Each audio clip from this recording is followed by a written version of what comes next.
All right, thank you.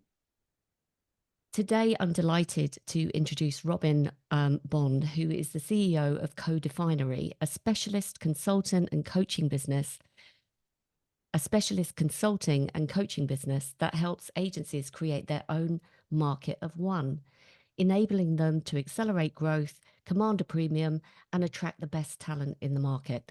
He's worked with many of the world's best-known agencies, from indies like Analog Folk and Amplify to network agencies like DDB and McCann. Robin also hosts the very, very brilliant The Immortal Life of Agencies. And I was just telling him before we came on that I've just listened to the latest episode, which is all about AI with Chris Johnson, which I would recommend anyone has a listen if you haven't listened to it before. The podcast that adds a bit more positivity around the business of running an agency. Robin is a Marketing Week columnist, co-chair of BEMA's Future Growth Council, and a mentor for She Says, supporting women and non-binary people in the creative industries. How many accolades is that, Robin? A huge warm welcome to you. That's really kind of you, Jenny. Thank you. Well, it's lovely to see you, Robin. And we obviously met at the Soda event where you had the room captivated. Lots of agency owners who were clearly interested in your services, what you do. So let's start off with the questions. First of all, I'm interested in this positivity angle. So why is it important to you to look for the positivity in running an agency? Yeah, it's such a foundational thing, isn't it? It's one of the things I think I've sort of formalized since we started doing the Immortal Life of Agencies podcast, because I think I realized that I was kind of frustrated at kind of all of the self-flagellation that goes on within agencies. We're always beating ourselves up about something. And I say we because I'm very much an agency person. That's where I've spent 25 years or more doing this stuff. So um, I also recognize that I've probably been just as responsible as the next person for bumping out negativity into the world about, oh, agencies are this, agencies are that, we should change. So, like, without shying away from the challenges which agencies face, and I'm sure we'll talk about those, but I do think there's more space for some positivity around the business of running an agency, because, like, why wouldn't it be important to bring some positivity into all of that at the end of the day? So, you know, I think to be really frank about agencies, and we should be frank about the state of the agency market, there's a lot to be down about. There's a sort of group of trends that I call the big grind. At the end of the day, top line growth is pretty tricky for a lot of agencies. They're always sort of struggling around for leads, or conversion of new business opportunities perhaps isn't at the level of the percentage that they want. The second big challenge is often around profit. If you're big enough to be faced with procurement a lot of the time, and it's not something that a lot of agencies handle well. In a more project-driven world, it's often more difficult to make a good margin. And also from a people point of view, a lot of the commercial challenges kind of trickle down into what's happening on the people front. There's a changing set of societal values coming into the agency business, which a lot of, middle-aged folk like me are not used to, and potentially not handling particularly well. But none of these genies are going to go back into the bottle, so we've got to deal with this this big grind I'm talking about. So I think at the same time it can be difficult to maintain that positivity as a leader. So that old cliche about I'm tired of working in the business, I want to work on the business. It's a cliche for a reason. It's really widespread, and I think when that starts to leak into your personal relationships, I wouldn't like to see the divorce statistics for agency people, but it's probably not massively healthy reading. And I say that as a divorced person, so and also a very happily remarried person, I should add, which leads me nicely onto positivity, I suppose. Once you sort this stuff out, I think the upside is absolutely massive. Agencies are wonderful, energetic, kind of creative, exciting places to be when everything's good, and they're very necessary. Clients need agencies to do stuff they can't do, and I don't see that changing. I'm sure we'll talk about AI at some point, but there's a very simple equation for me. Clients need to do stuff that they either can't do, or don't know how to do, or don't have the resource to do. Agencies can do it, often to a better standard than the client, and then the client pays the agency for it. And that very simple equation needs to be neatly balanced, and often it isn't.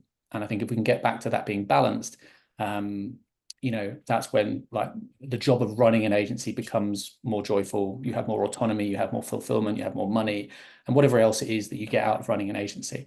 So I think having that positivity is absolutely critical, because there's no other way to live. You said that you'd spent 25 years in agencies. Through which pathway did you journey through the your agency experience? What angle did you come at it from in the beginning, and then maybe it morphed into something else? Yeah, I remember at the time, certainly for the 2000s, I remember, so you go to job interviews and tell your story, and mine was kind of unusual. I think it's less atypical now, but for one, I'm very fortunate. I had a relatively useless science degree, um, so kind of fell into the first job that came to me when I left university, towards the end of the 90s, and I worked for a couple of years in a tech business, and thankfully, frankly, again, unlike a lot of agencies, technology is a sector that really invests in its people. So I did a lot of training, went on all the kind of classic sales courses, soaked all that stuff up. And then when I found myself in agencies just before the turn of the millennium, I was in, commercial roles, which I sort of stayed in that lane throughout my career. I was probably better prepared than a lot of people would have otherwise been had they come straight into an agency and perhaps not had that senior kind of sales, commercial mentality, skill set, structure, process around them to learn from. So yeah, the sort of atypical thing was that not that I sort of stayed in that lane in those kind of new business and growth and business development roles, but that I did jump around from different types of discipline. As I say, I think that's perhaps a little bit more common now. But so yeah, I kind of worked in tiny startup agencies. I worked in global holding company owned agencies. I worked for independents that ended up selling, and kind of everything in between really, and a lot of kind of digital, a lot of sort of got into technology and software, CRM, and what we used to call direct marketing. So there was, a number of different disciplines which I sort of ticked off along the way. And I think ultimately, when I went on to launch Codefinery in 2016, picked up quite a lot about, what works here, doesn't work there, what agencies need to do differently, what's in the way. And yeah, I think that was probably a big grounding for what became Codefinery, because if you're going to change the fortunes of an agency, so much of that is commercially led. It's about who you are as a business, how you go to market, how you sell, how you price, the kind of clients you have. That generates the kind of work you have, and really that brings in the kind of people you have, and that's where that whole kind of virtuous circle exists. So if you want to change your business, and you have to think about this stuff pretty holistically, otherwise you're only just kind of scratching around the edges of it. Do you think over the years of working in agencies and then working and helping agencies, do you think there's been, for most agency owners, a big evolution of how they feel about the commercial aspects? So, for example, I know that you help people look at their commercial model, how they position themselves, why they're different. But do you think that's something that agency owners have got better at doing? Um, yeah, I'm just interested in, from an agency owner's perspective, over the 25 years, do you think they've become more commercially minded than perhaps you first experienced?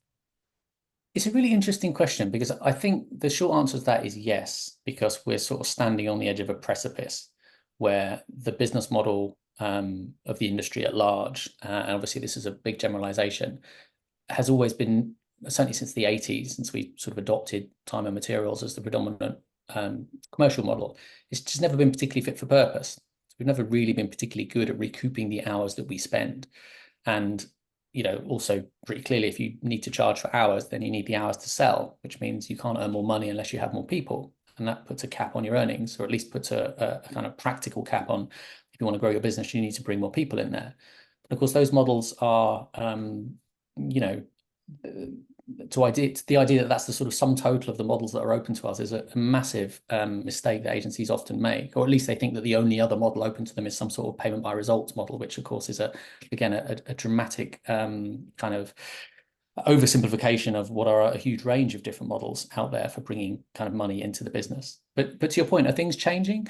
It's an awkward one to answer in a more detailed way, because obviously our clients skew towards a degree of positivity that they can change those things. But the reason I mentioned that we're on a kind of precipice is really because of AI. I think if you're the kind of agency that charges by the hour or by the day to get stuff done, if a machine is going to be able to get stuff done much faster and much cheaper, and I don't mean the totality of the process, but just take an awful lot of the legwork out of that, the delivery of work, whatever work is, the idea that clients are going to continue to pay for that and you're going to get fat on the margin is nonsense. So there is just a fundamental rethink, which is gathering speed right now, where, you know, if you're the kind of agency that is currently unable to monetize your, you know, your thinking, your strategic ideas, your creative ideation, then you've got a real problem. And I think Sir Martin Sorrell, he was in campaign maybe a few months back, I forget what it was now, but he said, for anybody selling time, AI is a double-edged sword. I have to salute him for like the greatest understatement of the last decade, I think, in terms of our industry. Because if you don't reconcile this, if you don't bring some positivity to your ability to change what you're doing as an agency, and it doesn't necessarily have to be wholesale change, but if you're not open to doing that, then I think you're going to find the next few years increasingly difficult to, you know, maintain your margins, which are already often pretty depressed, and to maintain a kind of joyful and fulfilling place of business where you attract great people. And if you don't do those things, it's hard, frankly, it's hard to see a future for the business. I think most agency owners would probably agree with everything that you've just said, because everyone's aware that there's a change coming. I know of personally some agencies that are adapting to that change. But from your perspective, and maybe this leads us nicely on to how you help agencies find their market of one. You know, you talk about this precipice moment. Talk to me a bit more about, you know, why you're helping agencies with that transition, and maybe bring that to life a little bit for the listeners so that they understand how it kind of works. Sure, sure. Well, starting with the why, I think we've kind of covered that. Like, why is because the industry's in a mess. You know, you don't have to see many kind of earnings calls or read much in the press to see that a lot of the global agencies are struggling. The irony, I think, is that a lot of the small agencies copy a lot of the practices of the large agencies. You know, the small agencies will say, oh, we can't do X, Y, Z because it's something the big agencies can do. And the big agencies will say, oh, we can't do X, Y, Z because only the small agencies can do it. And everyone kind of, you know, the grass is always greener. But yeah, broadly, agencies are facing a lot of challenges, as we've described. So this big grind, as I've described it a second ago, and this is one of the big reasons for positivity, is I just think it's avoidable. You know, at the end of the day, there's this sort of herd mentality in the industry. And a lot of that is based around the idea that like this deeply internalized idea that the agency market is oversupplied. And it's not, it's a myth. We've been so willing to accept what, you know, client side marketeers and particularly client side procurement people describe as supplier conditioning. It's a thing. Look it up. It's a set of practices designed to make us imagine that what, you know, we're selling them is widely available from all sorts of other sources. So we sort of internalize this oversupply myth to the extent that now we behave as if we are one of many when we may not be. That's not to say that there isn't, you know, challenges around that, and agencies don't do a good job of you know, standing out. But fundamentally, like, why we create a market of one is because the agency market is not oversupplied, it's just under-differentiated. And they're two very, very different things that have a very different set of behaviors and consequences when you believe them. It's a real sort of red pill, blue pill moment, if you remember the Matrix. So when you look at the best agencies and what they do differently, you know, like Mischief in the States, Gut from Miami, Uncommon, obviously in the UK, these are the agencies that everybody sort of holds up as being the unicorns of the day. And they are. They've kind of gone from zero to, you know, often exit in a very small number of years. And they're, for me, they're great evidence of, like, whenever these agencies were launched in the last sort of 5-10 years, the world didn't need another advertising agency. But what they've shown up and proved is that if you are genuinely differentiated and you offer something different, then you can thrive like anybody else. And it's funny, there's a great sort of analogy for this, which I mean, I don't know, maybe sometimes lands a bit easier than talking about agencies, because people will throw, yeah, but Uncommon, you know, they've got Nils Leonard, he's obviously a superstar, and, you know, Mischief have got so-and-so and blah, blah, blah. It's like, there's always a reason why it can't be you. And I've worked with so many agencies, and I've never met one that it couldn't be them. With a modicum of ability, you know, you can create your own market of one. And I use the bottled water market as an example for this, because we've all gone into a convenience store and seen row upon row of bottled water. And they're all in transparent bottles, and they've all got pictures of mountains and streams and, you know, allusions to purity and all this nonsense. And, you pays your money, you takes your choice. You might pay for Evian because, I know they sponsor the tennis and you're a tennis guy. Or maybe you, like me, you choose the cheapest because you don't give a shit and you're a bit of a tight ass and it's just water at the end of the day. But the reality is the world did not need another water brand. And of course, if you know anything about Liquid Death, they came along in their cans and their kind of heavy metal, kind of insanity, crazy aesthetic. They've got a great story around the environment, and they're just massively enjoying themselves. And it's now a $1.4 billion brand. So again, water market, it's not oversupplied, under differentiated. So I think once you can get your mind around that, and I don't think there's anything conceptually hard about that, then you open up the opportunity to create a market of one. And as I say, I suppose this takes us on to the how part of your question. Fundamentally, we work in short consulting sprints and we offer coaching and mentoring support. They're the kind of tools of our trades, if you like. But the journey towards kind of creating and embedding that market of one is there's kind of 5 principles at it. I've now taken the classic mistake that politicians should never take, which is to name a number and then of course you're desperately trying to don't forget one of the principles. Yeah. So I'll do my best. The first one is it's about believing in better. It's this sense that if you don't think life can be better than it is now, then don't even bother trying. There's got to be some optimism there. There's got to be a willingness to not be seen as just one of the crowd and kind of conforming to all sorts of conventions, even when it's like times are tough. Second principle is about uncovering conviction in your business. So having a genuine vision, which a lot of agencies don't, like standing for something real. So being able to articulate a future state that you're trying to get to. Otherwise, how do you know when you're heading in the right direction? The third one is about strategy, not strapline. So much of what agencies do badly around strategy is kind of through the lens of we have a pithy strapline, so therefore we must have a business strategy. It's nonsense. If you're in a market of one, you've got to stop being all things to all people. So it's about being really decisive about, where you're strongest as a business. And that is effectively a business strategy conversation. It's about having an ownable proposition, not just here's our pithy strapline. Now let's work really hard to try and, imbue it with some meaning. Number 4 is about making difference real. Like if you're going to be in a market of one, you've got to walk the walk. So, if you've got your vision in place, your expertise is evident, it's got to be evident throughout the entire business. So we talk about creating your agency customer experience as a collection of all of the touch points, not just the bits that are visible, not just your marketing stuff, not your creds, all that, email signatures, but also structures and processes, and particularly like how you price, for example, is a massive part of the expectations that you set as an agency. And then the 5th one, I'm celebrating because I've got to number 5, is inspire, don't persuade. Agencies in a market of one, they're just commercially minded. They've got a much deeper confidence in their expertise. So they uncover needs rather than waiting for briefs. They're much better at building trust with clients. They lead the conversation.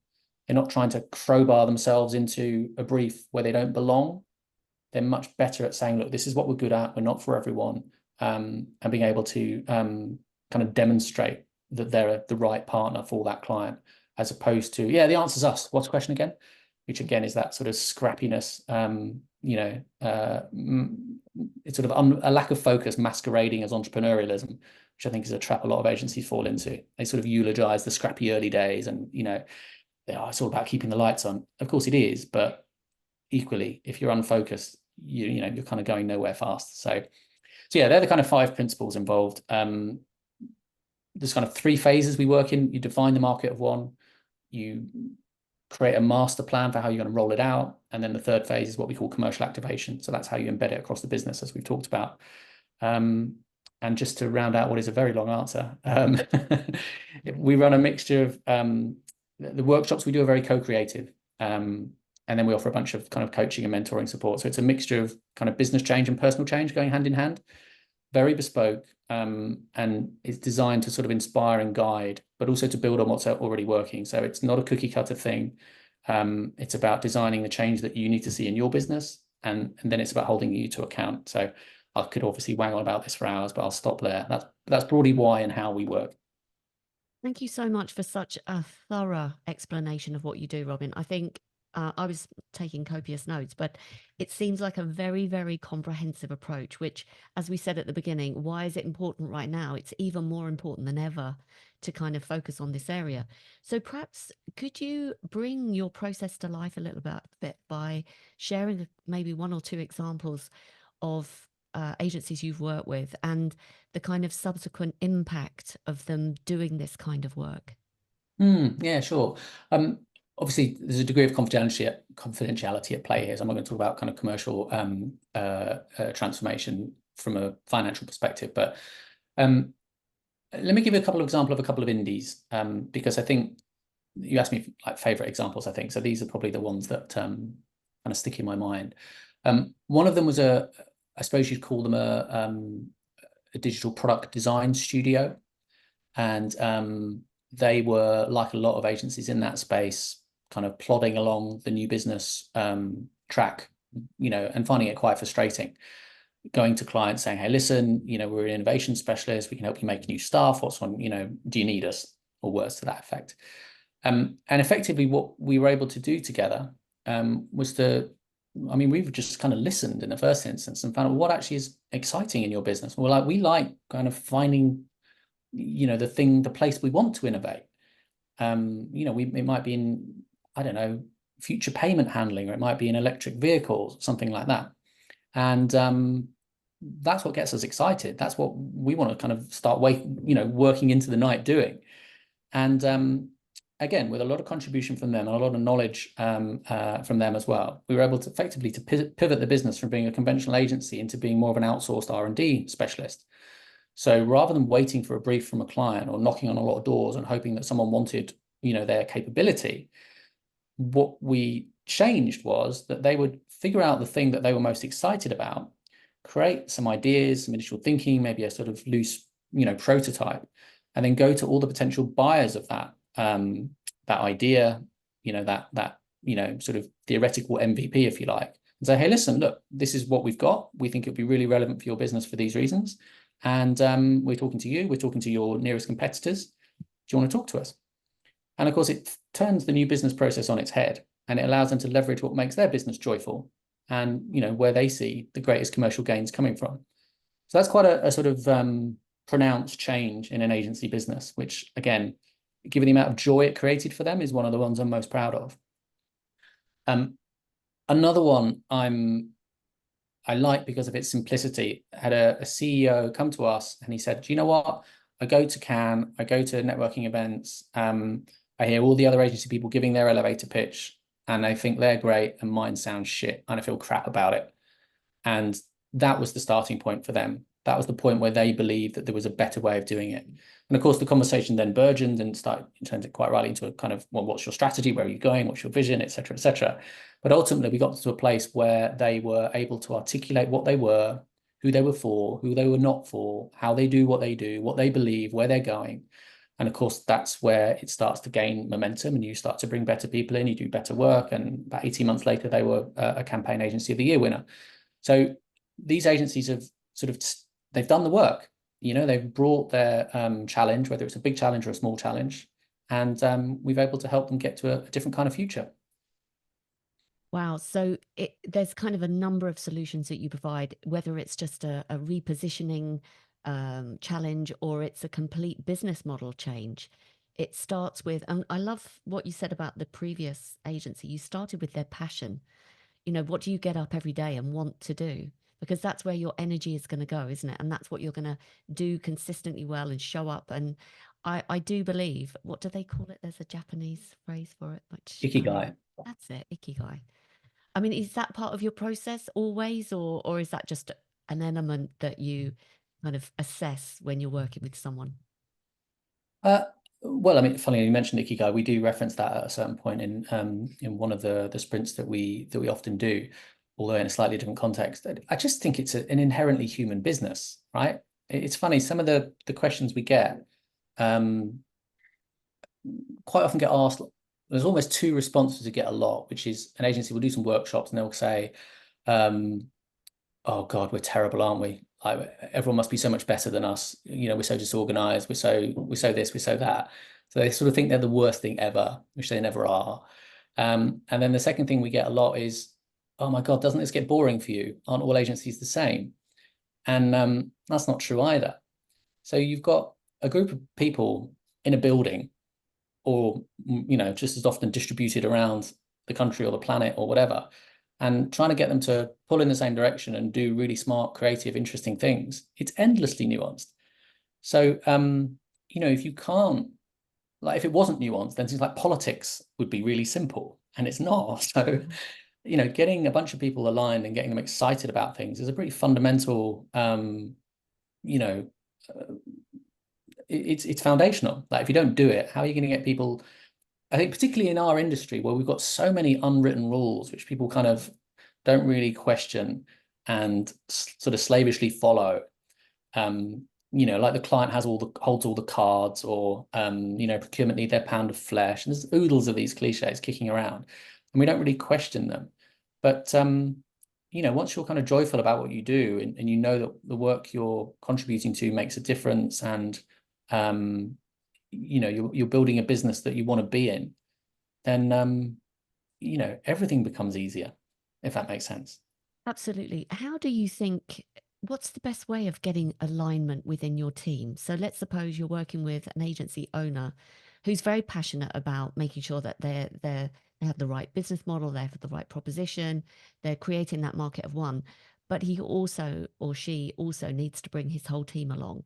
Like, what approach do you employ to make sure that you spark the excitement within the whole business, not just the person that's kind of spearheading the process? Yeah, it's a great question. I'm going to maybe not slightly, I'm going to sort of philosophically contradict myself here, where I'm talking about joy and talking about making it a great place to be. But at the same time, an agency is not a democracy. And I think where these programs have often floundered prior to us being involved is because the senior leaders have tried to involve everybody in the company. Obviously, this particularly happens within the independent community, where you can meaningfully connect with everybody in the business. And of course, you just get kind of groupthink and kind of ideas by committee, and a lot of people with something of an unrealistic idea about what it takes to run a business contributing thinking. There's nothing wrong with that. But I think there's a time and a place for kind of getting buy-in, and a time and a place for being inclusive with the process. So the sort of basic principle is that if you want to run a happy business, you're going to need a happy leader, and you need a happy leadership team. So if you can tap into what is going to be exciting and joyful and prosperous for the people that make the decisions, then they're going to be energized about the direction of travel. And I think once the wider business sees that and feels it, the difference from a leader that's kind of trying to keep their shit together, or trying to project a brave face on a difficult trading environment, or worse is, and I've worked for people like this back in the day, where they just don't have a clue what to do next. It creates it creates terror, frankly, and any kind of informational vacuum just gets filled with everybody's worst fears about their job prospects, or the kind of shitty work they're going to have to do, or et cetera, et cetera. So I think start at the top, make sure there's joy baked in, and then take a very kind of intentional view about how you involve the rest of the team in the way that you roll it out. And there's oodles of ways, obviously, you can do that, but happy leader, happy business. I love that. And that's not often what you hear. I mean, do you find that a lot of agency owners want to do it all by consensus? How often does that happen? Or is it just simply a conversation where you're pointing out from your experience, other leaders that have been through this find it more conducive if they're more selective about when they bring in the team and when they don't? Yeah, it's an interesting one. I think instinctively it probably happens slightly less than it used to. So I still talk to a lot of agencies where it's quite funny, actually. You might if you meet with more than one of them at a time in a first meeting, for example, and you start to explore some of the dynamics that are at play in the business, and sort of listening to some of the things, the sort of symptoms they're presenting with, if you like, before you start getting into the problems that they're facing, or even the solutions that might be on the cards, or things they might have tried before. You get a lot of sort of sideways glances and nods between them. It's a bit like being in a sitcom where someone's, see, I told you, Barry, see, Yeah. it's a bit like being a kind of couples counselor or something. but in those kind of early stage conversations, I think where they've tried to do it in a very kind of, a completely collaborative way, often it'll be maybe we've done a values exercise, for example. Now, I think like values have a role, but I think behaviors that are indicative of values are far more tangible. And I think if you've just done a load of work as an agency and tried to poll everybody about, what are our values as an organization, it's, at best it becomes a little bit impractical. At worst, it's the tail wagging the dog. So I think once agencies have tried that, it's frankly quite a good use case for getting some external support, whether that's from us or, from anybody else. But it's a sort of mistake maybe you only make once, because it does waste a whole load of time and effort. It's funny, I remember I was running a roundtable about agency pricing models earlier on this year, and there was one founder. He said, look, I'll be honest with the group. Obviously, I'm not going to name him, but he said, I'll be honest. Like 12 or 14 people around the table. I've been basically tinkering with my agency positioning, as he called it, for like the entire life of me running this agency. I've never quite settled. It's always a work in progress. He's making little nudges and, changing commas here and there, making the kind of changes that, frankly, only a mother would notice. And then we sort of, everyone's sort of nodding, saying, yeah, I hear you, I feel you, brother, and all of this and all of that. And he said, well, it sort of was a dramatic pause. He said, well, yeah, I've been doing it 18 years. So in effect, he'd been just tweaking for 18 years. And, there's a terminal lack of focus, a constant distraction, a constant sense of, I'm not clear what I am in the marketplace. I'm not clear to my team. And that's what kind of leads to this it's a slog. It's an inefficient slog when you don't have that clarity. The joke was, just to finish that anecdote, was that then someone else piped up and said, oh, I'm the same. Except I've been doing it 30 years. Now, fair play. Fair play to be running an agency for that long and to, make a living out of it and not to lose faith and hopefully to do some brilliant work in that time. But it's not easy. And I think there's a truth in this where one of those sort of unchallenged beliefs is that, positioning, I think you said a second ago, often agencies interpret it as packaging. And it's just sort of the clothes you wear. It's almost like, which is why you can kind of change it with the wind.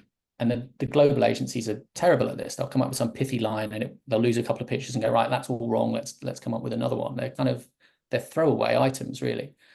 But I think one of the things that the best agencies demonstrate, this idea of, for one, positioning is really just the discipline that you're in as an agency. Like being a lawyer, being a librarian, being an advertising agency, that's a positioning. It's putting you in a ballpark. Whereas your proposition, the offer that you make to your particular target audience, is a different kettle of fish.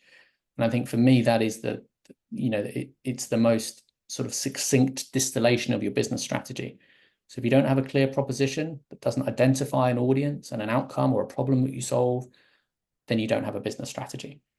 And I think once you kind of accept that and stop working at this sort of superficial, distinctive at best level, you can start to get into the level of long-term, consistent competitive advantage.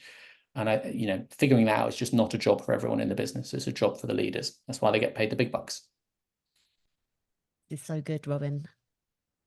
Because a lot of the audience listening to this are working with clients on a day-to-day basis, can you kind of talk us through some of your observations of having worked with agencies to find their market of one, how then that trickles down to the account management team or the client-facing team, whoever is in contact with the client and are perhaps tasked with retention and growth of that client relationship? Yeah, I think it's such an important thing that we forget. There's so much glamour and glitz around new business, so much iconography, so many of these amazing stories that go round and round and round, but we don't talk about the fact that it's, oodles easier, to bring new revenue into the business from your existing client base. And yet here we are. And that's why obviously the work that you do is so necessary in your business, Jenny. So yeah, to answer the question, I think once you've if you've got a sense that you have a clear business strategy, if you have a value proposition that speaks to a portion of the market, so that your sell isn't just we do stuff for money for anyone that's got money, which frankly is where a lot of agencies are, or they try and differentiate on their capabilities. And we're in a post-capability world where kind of most people do most things, so that's not going to it's not going to get you any brownie points. Once you've got that stuff done, then you show up with conviction. You know who you are, you know where you're going, you've got some really clear core beliefs as a business, but you really believe in the value that you create for your clients. And I think, and also how to be paid fairly for it, to go back to the original kind of precipice AI point. And it changes how you sell. It changes how, or at least it creates the opportunity for you to change how you sell. So if in the new business process, you're on the front foot, you're more consultative, you're exercising far more discretion, you're able to push back, you're able to kind of keep that power balance, equitable, rather than believing that you are in an oversupplied market and the client will, chuck you out of the process in a heartbeat. Then the clients you win through that, eminently more successful process, there's going to be a different setup with the way that you grow and retain them. So I think if you are, if the client's experience of you from day one is that you're the kind of agency that will, not just show up and say, these bullshit questions like, what keeps you awake at night? And, what's on your mind? And, oh God, kill me now. But basically saying, please spoon feed me what you need because I don't have a point of view of my own. So if you can show up with a point of view and shape the client agenda, just not be an order taker, be a genuine trusted advisor, as the cliche goes. I think it's particularly true in more project-driven agencies. And go back to that point about, wearing their scrappiness as a badge of honor. It's exhausting, the hustle. I hate the word hustle. It's a sort of byword for, we overservice, we push too hard, we work our people too hard. That's just my baggage. But I think if your clients are sort of educated that you are the kind of agency that will challenge them, that will show up with a point of view, that you'll be innovative, they're going to show up to the party too. And as much as we're down on agencies, I think there's a lot of pretty average clients out there that do just expect to push their agencies around. But I think they're pretty easily educated in a lot of cases. If you just show up in a way that demonstrates you're there to guide, advise, not just to do and be told, then your opportunity to retain and grow those clients is dramatically improved. And again, I mean, this stuff better than I do. So if you disagree, then I'd love to hear it. But I imagine that these are the kind of principles you're also talking about in your work. I absolutely agree with you, Robin. I think your work and that enables the senior leadership team when they're driving the new business process to lead in the sale, which makes it easier to position the team, the delivery team, as experts rather than order takers. I think if you're also grateful to get that new business and you're kind of making loads of concessions to start with, probably because you haven't done the work behind the scenes in your market of one anyway, and the client sees you as a commodity, it then transfers that kind of behavior, that dynamic, let's say, into the team. So I think all of this work lays the foundation for the team to go into those client interactions with a lot more confidence. And that's what I see time and time again. I'm conscious of time and I want to keep to time, but this has been so great so far. I've just loved it. Can you perhaps speak to what you're seeing generally in the trends? We've obviously talked a little bit about AI at the beginning, but what else are you seeing that agency owners need to have front of mind, given that we are on at this precipice?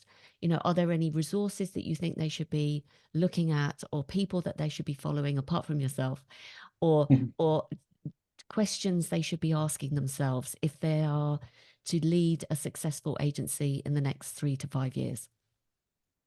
Oh, it's a really, really, it's a really rich question, isn't it? I mean, there are relatively few voices in this space, and not all of them will be for all people.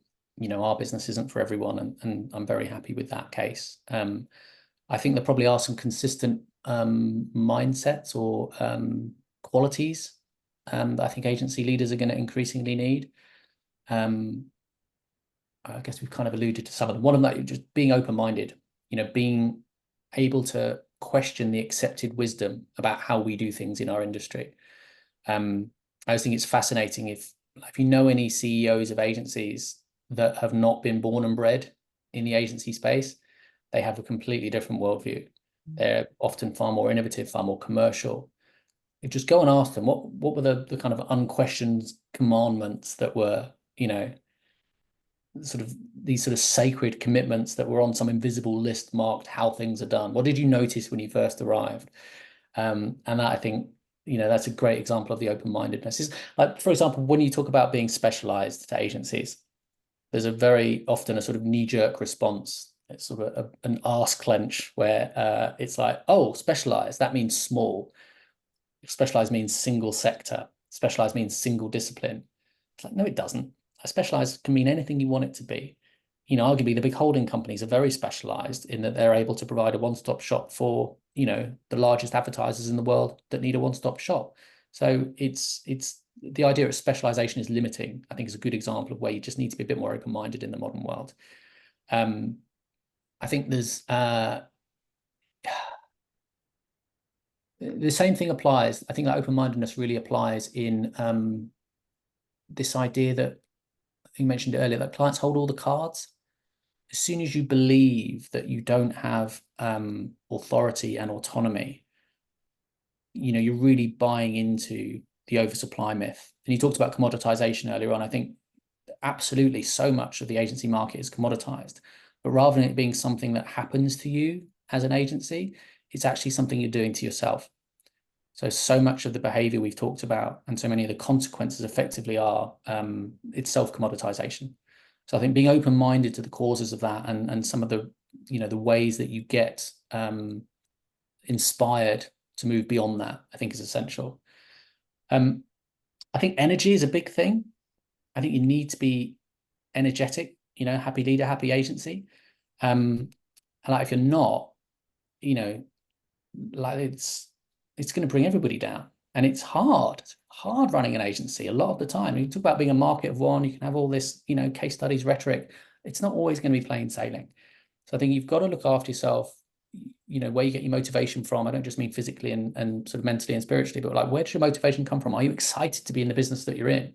If it is just about making money, then be sure it's because money is your God. And it's like no judgment here. If that's your thing, good luck to you.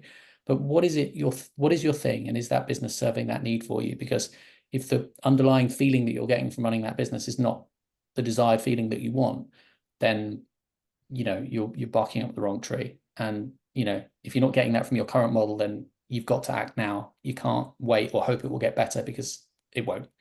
And I think that kind of takes me on to like decisiveness. Decisiveness has to be a thing here.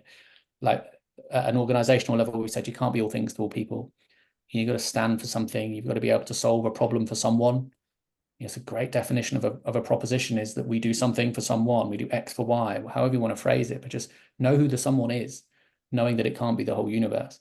And that's why, as I said earlier, that kind of, for me, a proposition is the simplest distillation of your business strategy.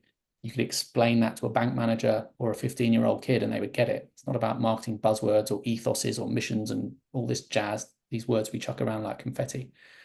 So I think, yeah, they're probably some of the qualities I see as being really essential for agency leaders right now. I actually found that quite inspiring myself as a business owner, and I'm sure a lot of agency owners listening to that would be. It was a very, very thoughtful approach, Robin. So thank you for that. I'm just final kind of question: is there anything that, because I think throughout this interview I can see that you're very passionate and you've worked so much with agencies that you can almost see, oh, what I don't want to say the word irritates you, but what do you find that you get a little bit more passionate about because you've seen things so many times before? I do it a little bit in my business when I'm diagnosing. You talked about that initial kind of working out what the real problem is, not the symptoms, but when we get deep into the problem, what are those kind of consistent problems that you keep uncovering that if only they were asking themselves that question, it would become clearer to them. I hope that makes sense. Oh, blimey. It's a bit of a, have I complicated the question? No, I mean, I think there's a sort of sense of the question, which I think I've got something for. You tell me, hear the answer and tell me if it's nonsense. But what I'm hearing is it's what is transformative? What is the bit that seems to open people's eyes to what could be done differently. The aha moments. What are the aha moments? Perfect. Okay, I'm in the right ballpark. That's helpful. Thank you. I think like a lot of people quite like the theory of it. A lot of people quite like the models. They like the rhetoric. They like the pithy phrases, and then they don't do anything with it. And I think sometimes you can sort of put a simple truth in words, and you can see that it really unlocks something. So when we talk about the market, not being oversupplied, but it just being under differentiated, you can almost see people stock in their tracks, because it is a good example of a genuine belief that I hold, which I can unpack and I can sort of demonstrate, that's something I'm really willing to argue for. And I think when it's got that bit of juiciness in it, where people could quite happily argue back and say, nah, that's bullshit, mate, I don't believe you. And we could have that conversation. It's not universally true. So I think when you get beyond the platitudes and really sort of speak the truth to, in this case, the people in power, which is the people that are running their own agency, whether it's a PLC owned business or whether it's a tiny little shop in the middle of nowhere, it doesn't matter. And I think the other route to those aha moments is sometimes when you kind of put these, you paint a picture of what this changes in the real world. So, finding out what really frustrates an agency owner about their existing life and helping them see that there is a connection between that thing that really annoys them, the symptom they're experiencing, and being able to draw a very direct line towards, well, if this changed, that would change too. And I think there's something very satisfying about then going on to make that happen. And people will come back to you and say, I remember that time when you said this, or we talked about that, or, Bob or Jane said something in a workshop. That stayed with me because. So I think having those little moments where something big shifts, I think I personally get a huge amount of satisfaction out of that. And, obviously it varies depending on the people you're with and the problems they have. But whatever it is that causes that shift, it's a big moment for them. And obviously it's a lovely moment to witness. And that's why it's such good work that you do. Robin, this has been brilliant. Thank you so, so much. Tell me, for those listening that would like to get in touch, who would you like to be contacted by, and what's the best way to do that? Oh, good question. I would like to be contacted by, we work with agencies of all shapes and sizes. I'm happy to talk to anybody, that a CEO or a founder or a leader of an agency that is just open. I talk about open-mindedness. That's really the thing that kind of categorizes our clients. It's not about size of agency or geography or discipline or anything like that. So it's the kind of leaders that are open to there being a happier, more fulfilling way of growing their agency. And if they're ready to talk, then by all means contact me via codefinery.com.